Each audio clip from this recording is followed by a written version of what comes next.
There's new reporting the Trump administration is serious about turning Gaza into the Riviera of the Middle East, turning that enclave into a tourist resort. New from the Washington Post today, discussions are underway between the administration and international partners to make that a reality for the future. So let's go back in time to the president's words in February about this very thing. Watch. The U.S. will take over the Gaza Strip, and we will do a job with it, too. We'll own it and be responsible for dismantling all of the dangerous unexploded bombs and other weapons on the site, level the site, and get rid of the destroyed buildings. So that statement came during a news conference, as you could just see there, following President Trump's meeting with Israeli Prime Minister Benjamin Netanyahu. Just as a reminder, at the time, Mr. Netanyahu said the idea should be considered. Apparently it is. So let's go live to Jerusalem and CBS News contributor Robert Berger. So Robert, you heard the president say it there, we'll own it.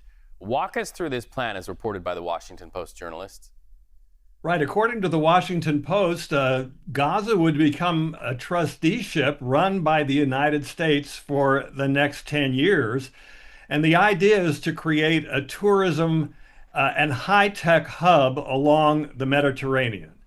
Now, here's the rub. According to the plan, nearly all the 2 million Palestinians in Gaza would have to be relocated, taken out of Gaza and moved somewhere else. And there's actually financial incentives, $5,000 to any Palestinian wishing to leave. That's a lot of money in Gaza.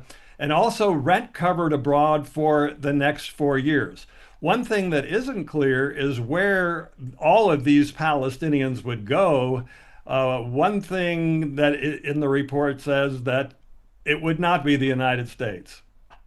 So the question is, how do they get this done, even if there is a stomach for it? Because this is not a territory the United States owns, and yet the president said, we'll own it.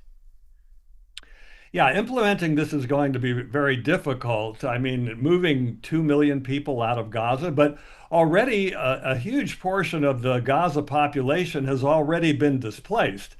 And now Israel is conducting a major operation in Gaza City and wants to move another 800,000 people at least further south. So what's happening is Gazans are being moved into one part of the territory that was already extremely small.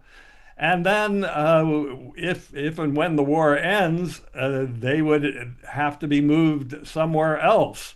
And the conditions really aren't very good for them to go anywhere else. Gaza has been completely destroyed. So from the U.S. and Israeli point of view, Israel certainly supports this idea of what it calls voluntary relocation, kind of thinking outside of the box. But outside of the U.S. and Israel, virtually everyone else is opposed to this idea. They call it a war crime. Well, and, you know, we've heard from some of those UN member nations saying that they want a two-state solution. So this plan seems to be in direct conflict with what many European nations seem to want. Got to also ask you about some new reporting about an Israeli airstrike in Yemen, apparently killed the prime minister of the Houthi-controlled government there. So what does that mean for the ongoing conflict between the two sides in that one? This was really a devastating strike on the Houthis, that group backed by Iran there in Yemen. The leadership had gathered to hear a speech by the leader of the Houthis, the supreme leader there. And the Israeli Air Force struck and took out pretty much the entire cabinet, 12 people, including the prime minister, 9 other cabinet ministers, and 2 other cabinet officials, virtually devastating the rulership. Today, there was a big funeral there in Sana'a with these flag-draped coffins. Now, as far as the future of the why did Israel do this? The Houthis have been firing ballistic missiles at Israel since pretty much the start of the Gaza war nearly 2 years ago. Israel says the strike was meant to stop that. The Houthis say they're going to continue firing missiles and drones at Israel. Well, and it seems in that region that they have an emerging problem, and that is who's next? What kind of a bench? What kind of leadership there? Specifically to the Houthis in Yemen, you mentioned that whole cabinet wiped out. Who's going to lead? Well, the supreme leader is still there, and the Houthis they're a radical group. They've been under attack, really. There was a war with Saudi Arabia for a long time, and they've managed to survive. So they somehow managed to keep going.